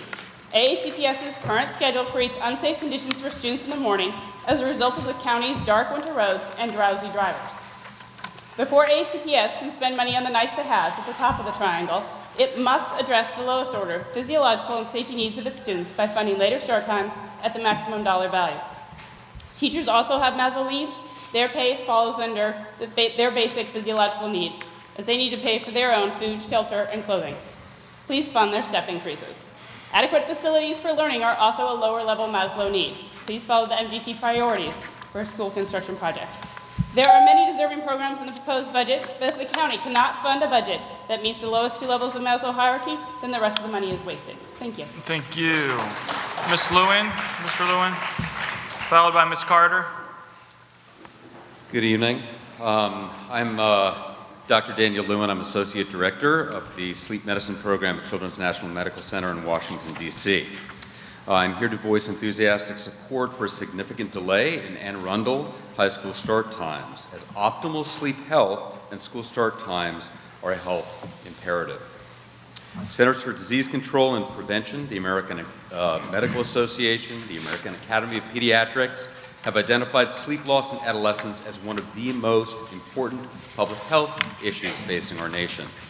Attached to the testimony that I'm submitting is an exhaustive review by the American Academy of Pediatrics that recommends that middle and high school start times should be after 8:30 a.m. Chronic sleep loss in teens is now at an all-time high, resulting in a cumulative sleep loss of 8 hours a night, 8 hours a week, meaning a full night of sleep loss across the course of the week. And insufficient sleep leads to not only decrements in academics, but suicidal ideation, depression, alcohol and substance abuse, accidental injuries. With regard to health and duration and timing of sleep is critical. The newest science has identified clock genes in every cell of the body that regulate essential cell function. And without these functions, we are essentially working as shift workers. And shift work has been deemed as carcinogenic. Current school start times require our adolescents to be shift workers, and the long-term impact on their public health, on their health, is significant. There are numerous studies showing that delays in school start times of as little as 30 minutes increase sleep time, but after 8:30 is the recommendation. The optimal approach to school start time change requires education of the community and parents, but also leadership. As co-director of a team, we help Fairfax County achieve a shift in school start time with little cost. I thank you for your attention. Thank you. Ms. Carter? Good evening, and thank you for listening to us this evening. Clearly, you have a community here who is wildly passionate about education and the state of education here in Anne Arundel County. And I stand before you here tonight, the 2011 Anne Arundel County Teacher of the Year. I was a state finalist. It was probably the greatest joy of my life, other than having my own children. And I want to start by just thanking the Crask students who've probably gone on home now to finish their homework and get ready for that early start time. What a great job they did. They were articulate, so well spoken, so well educated, and I think as a county we can stand and be very proud of that work that we've done. That's why we do it. That's why we teach. For those kids who stood up here and spoke for us tonight. That's why we're here. But you know, we're here for the passion and for the love. We signed up for this job not for the money, but we also did not promise, that we would live a life of poverty. So 5 years ago, I was the Teacher of the Year, and it has been my great honor and joy and pleasure to serve in this county. I love teaching. I love my job, and I am leaving. Because 6 years frozen on the same salary step is just demoralizing. It's deflating. And with the increased workload that we've had with SLOs and the steady onslaught of high-stakes, mandatory, standardized testing, sucking the joy out of the classroom, it's just not worth it anymore. I feel like I have, hopefully another 25 good, juicy years left, and I want to invest them in education, but I want to feel valued and respected for what I do. And so I need to turn my gaze elsewhere. I hope that maybe someday I can come back to Anne Arundel County and be one of those consultants that gets paid from out of state to teach teachers, because I really love that. And I think that we have a lot of talent here, and I'd like to be a part of that. But think forward, think ahead. We can't be bringing in warm bodies and turning them into cold bodies and Please sending them off to summarize. other counties. We've got to pay our teachers. Thank you. Mr. Chair. Jacob B. Mr. Chair. I just want to ask if she minds saying, what county, and it's totally up to you, what county did we lose you to? I'm retiring from the state of Maryland. I'm going to take a year to work in Kenya and bring professional development, arts integration, and hope to turn it into becoming a 21st century professional developer for teachers around the world and here in Anne Arundel County, bringing arts integration and project-based learning to schools and students around the world. Thank you. Thank you. Jacob B. No Jacob. The next three are the students that spoke in the very beginning. Very good. Ms. Nolan. Good evening. My name is Beth Nolan, and I'm a member of the Severna Park community. I have been asked this evening to speak on behalf of the Severna Park cluster of PTOs. I'd ask that the Severna Park cluster please stand. We want to start by saying that we are glad that the proposed budget has an allocation that would fund one step increase for teachers. While we are glad that this step is being funded, we hope that this council realizes that there are aspects of the current negotiated agreement for teachers that are not being funded. Of course, we hope that further progress can be made each year to rectify the matter that has not been a part of the budget in recent years, despite the fact that the dedicated, highly qualified teachers have been fulfilling their obligation to deliver high-quality education to our children each and every day. We hope that this council will continue to make it a priority of the county to fund the approved negotiated contract with Fidelity to ensure teachers are working under their negotiated agreement. That said, as you are aware, County Executive Hsu wants Anne Arundel County to be the best place to live, work, and do business. At his town hall budget on his budget town hall at Severna Park Middle School, he said education is by far the most important thing that we do, and we couldn't agree more. Because of this, we do have concerns about the proposed budget. The county is experiencing growth in the school-age population. This growth, while exciting for the county, requires a greater increase in the money spent to educate the growing part of our population. As we all know, our future depends on the investment we make. According to the Maryland State Department of Education's report card, currently Anne Arundel County has 68.6 instructional staff members per 1,000 students. Even with the increase of positions, the county will still lag behind other districts like Howard County, which has 73.3 instructional staff members to every 1,000 students, and Hartford County, which has 75 instructional staff members per 1,000 students. Please summarize. Anne Arundel County cannot be the best place to work, live, and do business if we don't fund education equitably. Thank you. Our next group of speakers, Berna Strzok, Arlene, Ms. Tupes Sester, Aisha Boehm, Mino, Elizabeth Green, Jesse McKnight, Marie Hartman.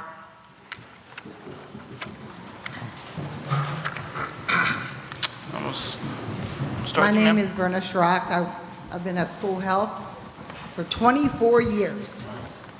And I stood here in 1995, and the council took us away. John Gary took us out of school health, and Board of Education took us out within months, just like we're doing now, took all of our benefits away. When I walk out of here, I have nothing, and neither do these 300 professionals that you're changing the program. I was the one of two left out of the Chesapeake Cluster Pilot Program that Mr. Holland put in. And now we have a turnover of 25%. Did we do it for the money? Back then we did. But we have people that come and go constantly. We have a great program, we have great trainers, and you can't go anywhere else. We love our children. But I work side by side with part-time secretaries. Buster the bus comes in. Now I find out we have a tuning piano man that comes in, and they get full benefits, and you still consider us seasonal workers? No, that's not right. We are professionals. So every time we get a new county executive, they say, oh, we thought you were taken care of. Thought you were going to be fathered in. No, we were not grandfathered in. And now he wants to put us in a private sector. You know, people come to me, I would love to do your job. It's hard work. They keep adding more and more to you. But we need to be county merit employees and have a little respect. When the teachers find out that we don't have benefits, then don't send them at my lunchtime, because we're open 24/7.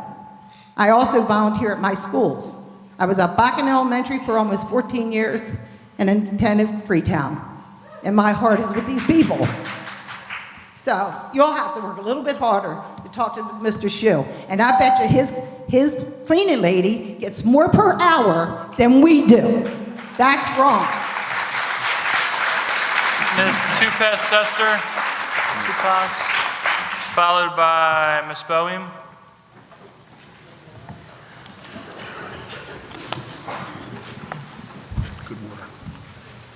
Good evening, County Council members.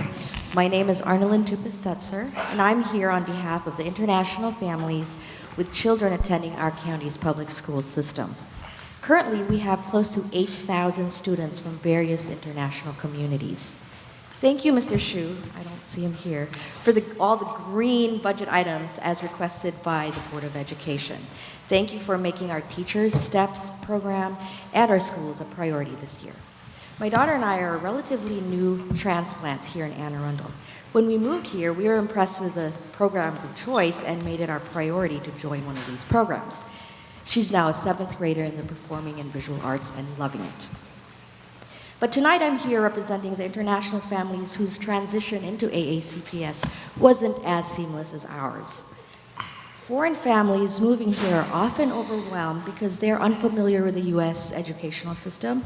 Language barriers and cultural gaps make adjusting tough. AACPS has a very unique job called bilingual facilitators. Their role is to bridge the communication gap between the home, the students, the family, and the community. They're more than just translators, as some people think they are, but they're more like angels, as they are often called in the schools that they work with. They visit and call homes and work with families so they understand the resources available. They work alongside the ESOL and other staff members so that our students can become successful academically. Currently, we have 18 bilingual facilitators, 18 brave souls for close to 8,000 kids. That's about 400 per bilingual facilitator. With the influx of foreign families into our county, we are now desperately in need of facilitators for the growing Chinese, Vietnamese, Urdu, and Arabic communities. Please continue supporting this growth by approving Mr. Shu's proposal to fully fund 3 new bilingual facilitators, international staff, and ESOL teachers. Thank you and good night. Thank you. Ms. Boehm, followed by Ms. Neo. Good evening, County Council members. My name is Aisha Bohm, and I live here in Glen Burnie. I immigrated to the U.S. from Kazakhstan 10 years ago. My kids attend George Kramer Elementary School.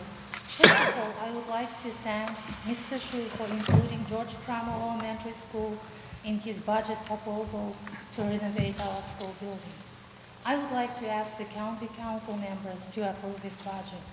Our school, George Kramer Elementary, is a great school with awesome programs like Global Studies EEE program and Math STEM. But our school building is in a really bad shape and desperately needs a renovation. As a parent, I ask you, please approve this budget. Also, as an international parent, I would like to advocate for other issues like specifically for more bilingual facilitators and ESOL staff so fellow international families and their children can continue to succeed in our school system. When I moved to the US 10 years ago, I lived in a beautiful state of Utah for 5 years, but I wasn't happy with the quality of the education there. So I had to do Google search, and Maryland came up #1 in the nation. So 2 months later, I moved to Maryland so my kids could get the best education. Please, let's keep our state and the counties the best in the nation by supporting our schools. Thank you. Thank you. Ms. Snow, followed by Ms. Green. Good evening. My name is Mai Ngo, and I'm here tonight representing the Vietnamese students and their families in Anne Arundel Public School. We are latecomers to the country, and for that there is a great need for the school and the Vietnamese parents and students to communicate with each other, and the Vietnamese parents have no means to communicate with the schools and the teachers. This year, Mr. Shu and Dr. Aloto included 3 new bilingual facilitators and ESOL teachers into the budget proposal. For that, we thank you. And I hope you, the council, will approve and give us the opportunity for our children to be successful. Thank you. Thank you. Mrs. Green?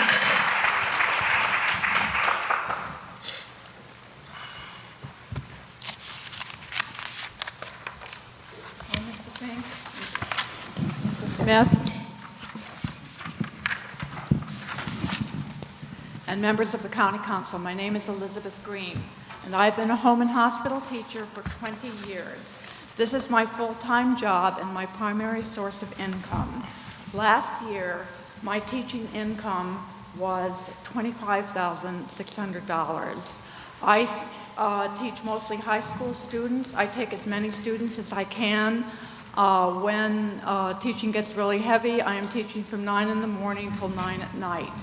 I travel from one end of the county to the other in order to teach these students, and I love my job. I manage because I do not have mortgage payments. Home and hospital teachers do not receive any benefits. I have no retirement except for the $1,000 a month I can expect from Social Security when I retire. I'm not intending to retire anytime soon, although I am 64. I have a small IRA in which I've been relying for additional income. All my medical expenses, including sick leave, are paid out of pocket except for a small break on prescription drugs which I receive under Obamacare. Out of my $26,000 annual income, I pay $2,600 in property taxes, essentially a tithe to the county. I love my work. I do not live lavishly. I hope to and need to work as long as possible in order not to be destitute when I can no longer work. Please reconsider the decision to cut a raise in income, which we've not had for 15 years. I am doing my part to make education in Anne Arundel County awesome. Please do something to help make my income less dismal. Thank you. Thank you. Mr. McKnight, followed by Ms. Hartman.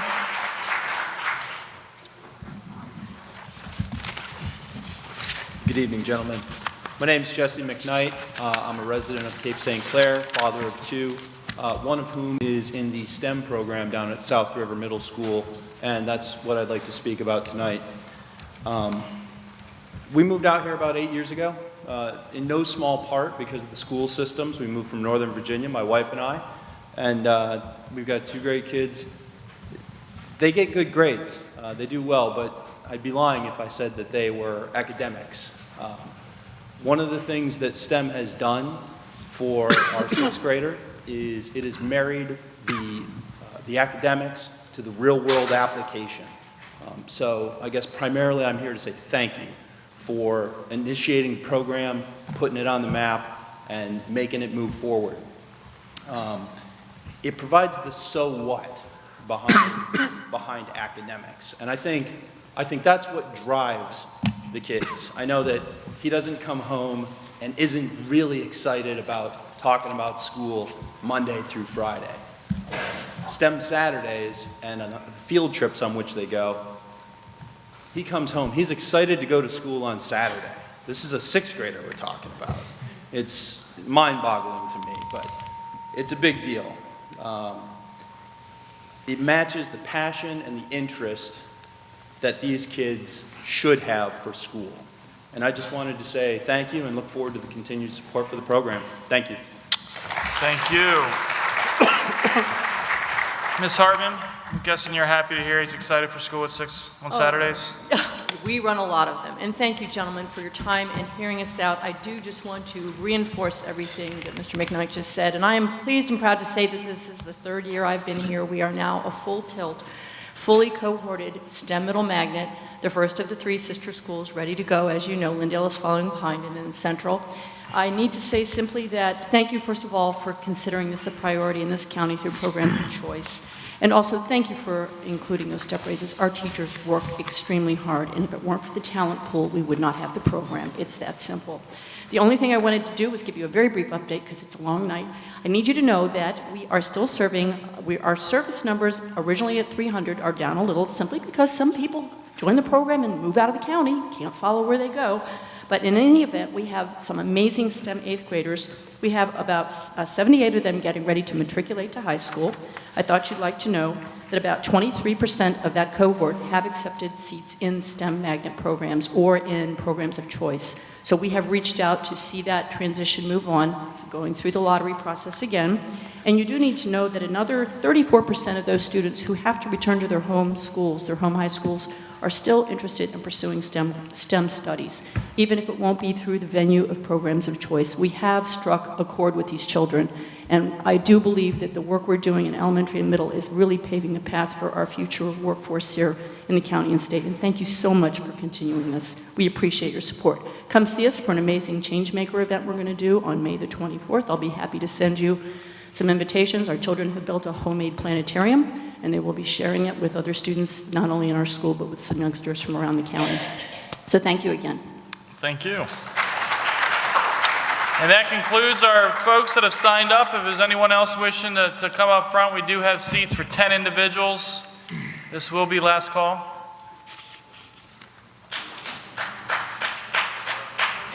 Please. Jeff. Hi. My name is Amy Lane, and I teach English at Severna Park Middle School. I'm here today to speak on behalf of all the teachers in the county, but especially those who've been hired in the last 10 years. I was hired 9 years ago, and as you know, steps were given up until that point. Since then, my wages have remained virtually stagnant. I was hired at the wrong time, but that doesn't mean that my job is any different from my coworkers who have been there much longer than I have. Let me take you through a typical day.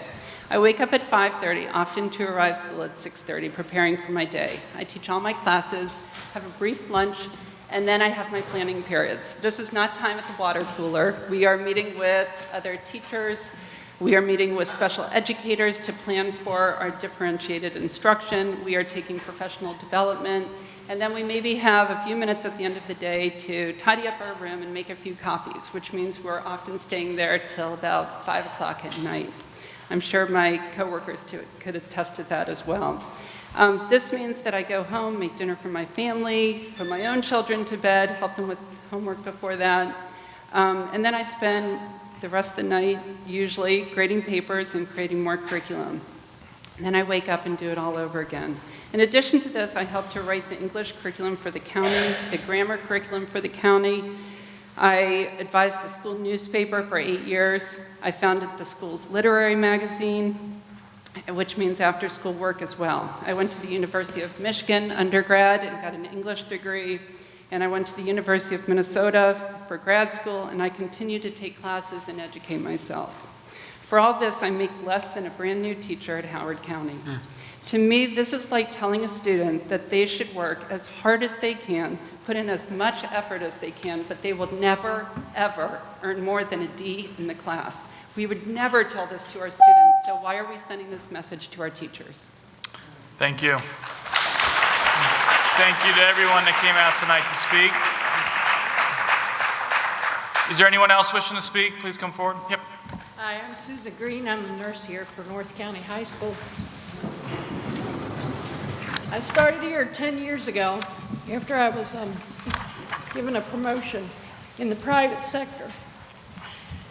So I thought I would take this job because I'd have the summers off and make a ton of money.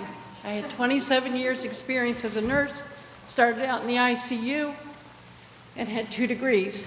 As I got ready to sign the I will work here at North County High School in the high school population, I was told I was going to make $40,600 some dollars. And as I turned my head very slowly, I said, oh, but that must be the person who's brand new out of nursing school. I've had 27 years of experience to offer you and 2 degrees. And they said, nope, that's all we have to offer you. So I thought for a year or 2 I would stay. I've been here 10 years. I enjoy it. I'm not a morning person, and I get up every morning at 5:15 to get here at 6:30. So I'm here with the poor custodians as they're shoveling snow. And I'm here before any of the teachers. or the students, so that should anybody get hurt on their way into school when it's icy and wet, I'm here. And then I have great, great staff. Phenomenal. We answer all calls. We run. When they don't know what to do with anybody, they call the nurse, and they say, "Nurse, we need you now." And off we go. We don't get paid much, and we should get paid much more. The management staff with this organization is phenomenal. You won't find anything. Thanks. Thank you.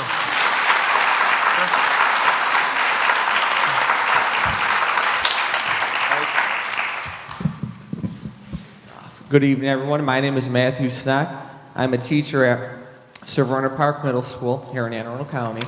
I'd like to thank the audience for sticking around and listening to everyone's story this evening. I know many people opened up their speeches and their things were thanking the county council, but I'm not going to thank you yet, not till the job's done, because there's still a lot of work that needs to be done. And I'm looking here at the audience because of the fact that it's going to start with us and it's going to continue with us until it's done. I came to this county 5 years ago. Believe it or not, Anne Arundel County Public Schools flew me down here. They put me in a hotel room. I had 3 job offers here in the county before I even met one of the principals. I was in high demand. I left Buffalo, New York, the Mecca of New York, for this shot, my family and my friends. And I have loved every single step of the way, up until the politics started playing out in education. I agree with what one of my colleagues, Amy Lane, had said.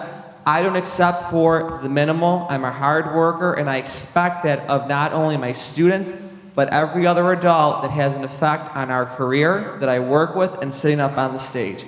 I've spoken with Steve Shue, and he did not have many nice things to say about teachers, professions. We were compared to police officers, firemen. We were told, one of our teachers of the year who spoke earlier this evening was told to retire so that her money that she is being paid could be used to pay me. I am not going to tolerate that kind of disrespect. I'm from the north, I have thick skin, and I will stick to what I stand with. I am the leader of many things in my building. I'm an Honor Society advisor, Spanish Club advisor, Power School, Power teacher, Performance Matters. I do it all. Plus, I work a part-time job, 15 hours a week, and grad school. So I'm going to ask you in the audience, and the summarizer, and his clan, to make the right choices when it comes down to it. Because it's people like me, people like the people in the audience, and our students who are the future of what this county should and wants to do. Thank you. Thank you. All right, is there any other business to be brought before the county council? Move to adjourn, Mr. May I have a second? Second. All in favor? Aye. Opposed? Motion carries. The county council adjourned until May 10th at 9 a.m. Thank you. My pleasure.